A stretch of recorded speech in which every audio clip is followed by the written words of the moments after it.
గది నారా లోకేష్ గారి పాదయాత్ర. అంటే మీరు ఎవరు అవునన్నా ఎవరు కాదన్నా ఇది అంగీకరించాలి. అంటే చంద్రబాబు నాయుడు గారు అరెస్ట్ అనేది అతిపెద్ద తప్పు అనేది మీరు చెప్తున్న మాట. మరి మీ ప్రభుత్వంలో ఇప్పుడు జగన్ గారి మీద రకరకాల అలిగేషన్స్ చేస్తున్నారు. లిక్కర్ స్కామ్ 3,500 కోట్ల ఈ స్కామ్లో కింగ్ పిన్ జగనేనని మీ పార్టీ నేతలు ఆరోపిస్తున్నారు. రేపు ఈ కేసులో జగన్ మీరు అరెస్ట్ చేయొచ్చేమో కదా, లేదా ఆల్రెడీ ఆయన మీద సిబిఐ కేసులు ఉన్నాయి, ఆ బెయిల్ రద్దు కావచ్చేమో కదా. ఏదైనా జరగవచ్చు అశోక్ గారు. నేనేమంటానంటే ఒకటి అర్థం చేసుకోండి. మీరు 2019లో వైఎస్ఆర్ కాంగ్రెస్ పార్టీ అధికారంలోకి వచ్చింది. మరి 14-19లో చంద్రబాబు గారు ముఖ్యమంత్రిగా తప్పులు చేసి ఉంటే 2019లో అధికారంలోకి వచ్చిన వెంటనే జగన్ గారు చర్యలు తీసుకు ఉండేవాళ్ళ కాదా మీరు ఆలోచించండి. మరి 4 సంవత్సరాలు ఏం చేస్తున్నారు అంటే దాంట్లో తప్పు లేదు కాబట్టి మీరేం మాట్లాడాల. ఆఖరిలో తెలుగుదేశం పార్టీ ప్రభంజనం చూసి జగన్ గారికి వ్యతిరేకంగా ఒక విధమైనటువంటి ఒక వాతావరణ ప్రజల్లో వచ్చేస్తుందని భయపడి నారా లోకేష్ గారి పాదయాత్రకి విపరీతంగా ఆ యొక్క జనాదరణ, పవన్ కళ్యాణ్ గారి సభలకి జనం పోటెత్తిన తీరు ఇవన్నీ గమనించి భయపెట్టాలా, భయపెట్టి ఎన్నిక చేయాలా, చంద్రబాబు నాయుడు గారిని అరెస్ట్ చేసి జైల్లో పెట్టాం, ఆఫ్టర్ ఆల్ మీరెంత అని ఎమ్మెల్యేలని ఎంపీలని భయపెట్టాలి, అభ్యర్థుల్ని కార్యకర్తలు అనుకున్నారు. అది వికటించింది. ప్రజల్లో తిరుగుబాటు వస్తే అలాంటి వేధింపులు లెక్క చేయరు. మరి మేము అధికారంలోకి వచ్చిన వెంటనే ఈ జగన్ గారి ప్రభుత్వంలో జరిగిన అక్రమాల మీద విచారణ ప్రారంభించాం. సంవత్సరం కాల ఇప్పటికే అయినా దాంట్లో ఒక్కొక్కరు అరెస్ట్ అవుతూ వస్తున్నారు. అంటే మీకు జగన్కి గుండెకాయ లాంటి షాడో సీఎంగా పిలిచిన ధనుంజయ రెడ్డి లాంటి వ్యక్తిని నిన్న లిక్కర్ స్కామ్లో అరెస్ట్ చేశారు. ఇక నెక్స్ట్ కింగ్ పిన్ జగనేనని ప్రచారం జరుగుతుంది. నేనేమంటున్నానంటే లిక్కర్ లాంటి కేసుల్లో జగన్ని మీరు అరెస్ట్ చేసినా, లేదా పాత అక్రమాస్తుల కేసులో సిబిఐ కేసులో బెయిల్ రద్దయ్యో లేకపోతే జడ్జిమెంట్ వచ్చో అది అక్కడ అరెస్ట్ అయ్యి మళ్ళీ జైలుకి వెళ్ళినా, ఏదైనా కూడా మళ్ళీ ఎంటైర్ జగన్కి సింపతి వెళ్తుందేమో కదా, మళ్ళీ మీకు వచ్చే ఎన్నికల్లో మీకు ఇబ్బంది కలగదా అంటున్నా. ఈ దేశంలో అత్యంత నిజాయితీ పరుల్లో అరవింద్ కేజ్రీవాల్ గారు ఒకరని చాలామంది అభిప్రాయం. అరవింద్ కేజ్రీవాల్ గారి మీద మద్యం కుంభకోణం కంటే ముందు ఏ ఆరోపణలు కూడా లేవు. మరి అరవింద్ కేజ్రీవాల్ గారిని జైల్లో పెట్టారు. మరి జైల్లో నుంచి వచ్చిన తర్వాతే ఎన్నికలు జరిగాయి. ఏమైనా ఎన్నికల్లో ఆమ్ ఆద్మీ పార్టీ అడ్రస్ లేకుండా పోలేదా? ఆఖరికి అరవింద్ కేజ్రీవాల్ గారు ఓడిపోలేదా? మరి జైల్లో పెడితే సానుభూతి వస్తుంది అనుకుంటే 2014 కంటే ముందు జగన్ గారు జైల్లో ఉన్నారు. 2014లో అధికారంలోకి రాలేదే. 2014-19 మధ్యలో జగన్ గారిని బాబు గారు జైల్లో పెట్టలేదే. అంటే ఒక్కొక్క పరిస్థితిని బట్టి ఒక్క అంశం ఉంటుంది. కాబట్టి ఈ కేసుల్లో జగన్ గారికి సంబంధం ఉందని విచారణ అధికారులు తేలిస్తే ఆ దిశగా చర్యలు తీసుకుంటారు. కానీ ఈ కేసుల్లో అరెస్ట్ అయితే వైఎస్ఆర్ కాంగ్రెస్ పార్టీకి సానుభూతి వస్తుంది అన్నది కరెక్ట్ కాదు. అందు ఉదాహరణ ఢిల్లీ ఆమ్ ఆద్మీ అరవింద్ కేజ్రీవాల్ గారి గురించి మీకు నేను చెప్పడం జరిగింది. ఒక ఇద్దరు గురించి ఇక్కడ మనం మాట్లాడుకోవాలి. కోటమిరెడ్డి శ్రీధర్ రెడ్డి గారు, మీరు కూడా మీకు కూడా క్లోజ్ అయి ఉంటారు వాళ్ళు అప్పుడు ఆ పార్టీలో ఉన్నప్పుడు. ఒకటి వల్లభనేని వంశీ కావచ్చు, కొడాలి నాని రెడ్ బుక్లో ఆయన పేరు ఉందనగానే గుండె నొప్పి వచ్చింది, ఆయన బైపాస్ సర్జరీ చేయించుకుని బెడ్ మీద ఉన్నారు. రెండోది వల్లభనేని వంశీ, మీకు తెలిసిందే నారా భువనేశ్వర్ గారిని ఉద్దేశించి ఆయన చేసిన అత్యంత దారుణమైన కించపరిచే ఆ భాష, దానికి మూల్యం చెల్లించుకుంటున్నారు అనుకోవచ్చు. వాళ్ళ జైల్లో ఆయన మీరు చూశారు, హెల్త్ కూడా పూర్తిగా పాడైపోయి 20 కేజీలు బరువు తగ్గిపోయి నరకం అనుభవిస్తున్న పరిస్థితి చూస్తూ ఉన్నాం. సో అంటే భువనేశ్వర్ గారిని అన్నందుకు మూల్యం చెల్లించుకుంటున్నారు అనుకోవాలా? దేవుడి స్క్రిప్ట్ అశోక్ గారు.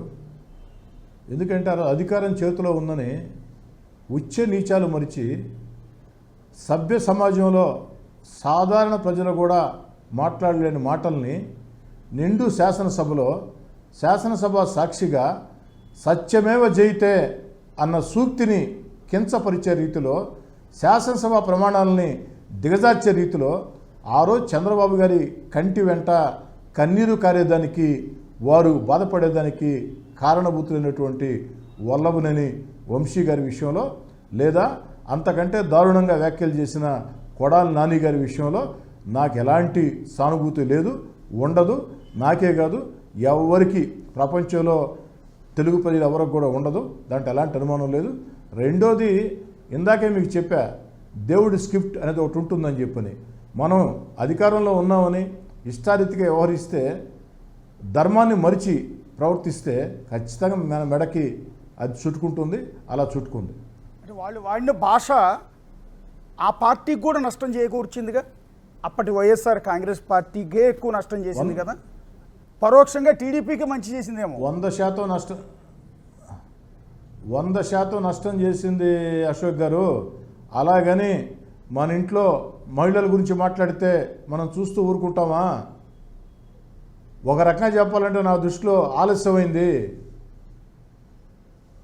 నాలాంటి వాడయి ఉంటే, కాస్త ఆవేశం ఎక్కువ ఉండేవాళ్ళు అయి ఉంటే దానికి ప్రతిచర్యలు ఇంకో రకంగా ఉండేవి. చంద్రబాబు నాయుడు గారు కాబట్టి, వారు పెద్ద మనిషి కాబట్టి, సమాజ హితం ఆలోచన చేసేవాళ్ళు కాబట్టి, సమాజం మెచ్చాలా, ఏదైనా చట్టపరంగా జరగాల ఆలోచన ఉండేవాళ్ళు కాబట్టి ఆలస్యమైంది. అయితే అశోక్ గారు, ఈ వల్లభనేని వంశీ గారు మాట్లాడిన మాటలు కాదు, కొడాలి నాని గారు మాట్లాడిన మాటలు కాదు, జగన్ గారు మాట్లాడించిన మాటలు. ఎందుకని చెప్తున్నానంటే, జగన్ గారు అలాంటి మాటలు మాట్లాడితేనే ప్రోత్సహిస్తారు, భుజం దడతారు. అలాంటి మాటలు మాట్లాడితేనే. ఇందాక నేను చెప్పా, ఒక మంచి పని చేసినా పొగడ్డు, ఒక చెడ్డ పని చేసినా ప్రశంసుడు. ఇది జగన్ గారి దగ్గర ఒక ముఖ్య లక్షణం అని. కానీ ప్రత్యర్థుల మీద, ముఖ్యంగా ఆ యొక్క టీవీ ఛానల్స్ మీద కావచ్చు, పత్రిక మీద కావచ్చు, ప్రత్యర్థుల మీద, చంద్రబాబు గారి మీద, పవన్ కళ్యాణ్ గారి మీద, లోకేష్ గారి మీద ఉచ్చ నీచాలు మరిచి మాట్లాడితే బాగా ప్రోత్సహిస్తాడు. అందుకు కారణం జోగి రమేష్ గారే. జోగి రమేష్ గారు ఆ యొక్క శాసనసభలో ఏబిఎన్ గురించి, రాధాకృష్ణ గారి గురించి ఏ విధంగా మాట్లాడాడు, రామోజీరావు గారి గురించి ఏ విధంగా మాట్లాడాడు, చంద్రబాబు గారి ఇంటి మీద దాడికి ఎత్తించాడు. మీకు తెలుసు. వేరే నాయకుడు అయితే దాన్ని అంగీకరిస్తాడా? అధినేత. అదే చంద్రబాబు గారు అయితే నాలాంటి వాడు పని చేస్తే ఒప్పుకుంటాడా? అధికారం ఉంటే పెద్ద పని కాదు అశోక్ గారు. ఎవరిళ్ళ మీదకైనా పోయి ఏమైనా చేయొచ్చు అని చెప్పని మీరు అనుకుంటే ఎంతవరకు కరెక్టు? అధినేత దాన్ని ఖండించబడలేదా? ఖండించకుండా మంత్రిని చేశారు తీసుకుని వచ్చి. కాబట్టి జగన్ గారు ప్రోత్సహించారు కాబట్టి ఇవన్నీ కూడా జగన్ గారి మాటగా భావించాలా. వైఎస్ఆర్ కాంగ్రెస్ పార్టీ ఆఫీసు నుంచి సజ్జల రామకృష్ణారెడ్డి ఇలా తిట్టమని స్క్రిప్ట్ పంపించేవాడు. తిట్టకపోతే వాళ్ళ పార్టీలో కెరీర్ ఉండదు. చంద్రబాబుని, లోకేష్ గారిని ఎంత తిడితే వాళ్ళకి అన్ని పదవులు కావచ్చు, మా ఆఖరికి మంత్రి పదవులు కూడా దక్కుతాయి అనేది ఆ పార్టీ నుంచి వచ్చిన నాయకులు చెప్తున్నమాట. నాకే చెప్పాడు సజ్జల రామకృష్ణారెడ్డి గారు, నువ్వు హోందాయుతంగా మాట్లాడితే కుదరదు, విధానాలతో మాట్లాడతారంటే కుదరదు, అడ్డగోలుగా మాట్లాడాలా, తిట్టాలా. అయినా అమరావతి ప్రజలు నెల్లూరుకు వస్తే వాళ్ళ కాడికి నువ్వు ఎట్టబోతావు? నేను వాళ్ళ కాడికి పోలేదన్నా, వరద ప్రాంతాలు ఆ దారిన పోతూ ఉన్నా వాళ్ళు వరదల్లో చిక్కుకుంటే మానవత్వంతో నేను పరామర్శించానంటే బాగా వినాలి అశోక్ గారు.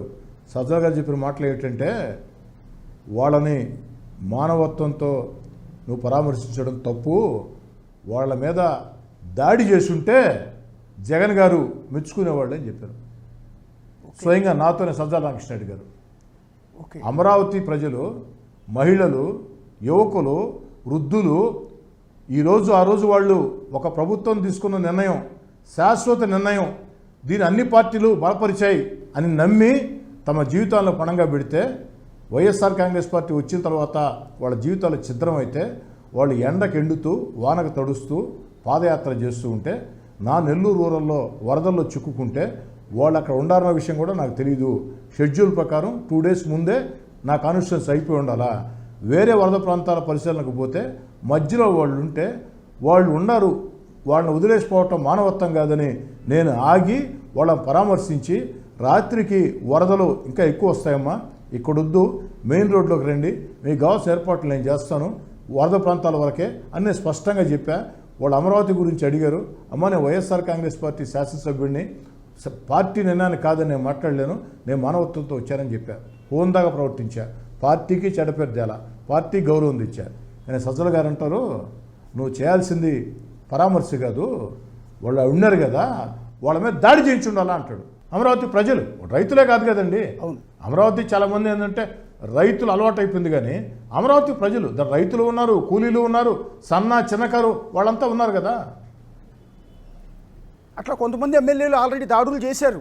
అమరావతి రైతులు పాదయాత్రగా వెళ్తుంటే చేశారు, కొంతమంది చేశారు. దాన్ని చూసి చేశారు సజ్జలు గారు, మన అశోక్ గారు.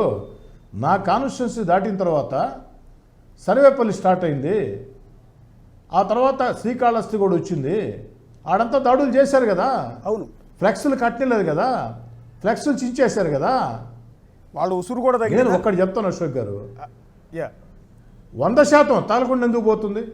ఒక్కటి అశోక్ గారు నేను ఒకటి చెప్తున్నా. నేను ఈరోజు తెలుగుదేశం పార్టీ శాసనసభ్యుడిని. నేను అత్యంత కష్టాల్లో వైఎస్ఆర్ కాంగ్రెస్ పార్టీ దూరంగా జరిగిన తర్వాత ఆ 16 నెలలు నేను తెగించి పోరాడొచ్చు, నేను కాదన్ను. కానీ చంద్రబాబు గారు, లోకేష్ గారు నన్ను ప్రోత్సహించారు. నాకు 3వసారి ఎన్నికల్లో అభ్యర్థిగా అవకాశం ఇచ్చారు. అన్ని రకాల అండగా నిలబడ్డారు, నన్ను ప్రోత్సహించారు. నేను తెలుగుదేశం పార్టీ శాసనసభ్యుడిని. ఈరోజు కూడా జగన్ గారి గురించో వైఎస్ఆర్ కాంగ్రెస్ పార్టీ గురించో మాట్లాడాల్సిన పరిస్థితుల్లో నేను మాట్లాడతా. కానీ హోందాయుతమైన భాషతో మాట్లాడతా, పద్ధతైన భాషతో మాట్లాడతా, ప్రజల్ని ఒప్పించే భాషతో మాట్లాడతా, ప్రజల్ని మెప్పించే భాషతో మాట్లాడతా. అలా కాకుండా బూతులంటే నా వల్ల కాదు.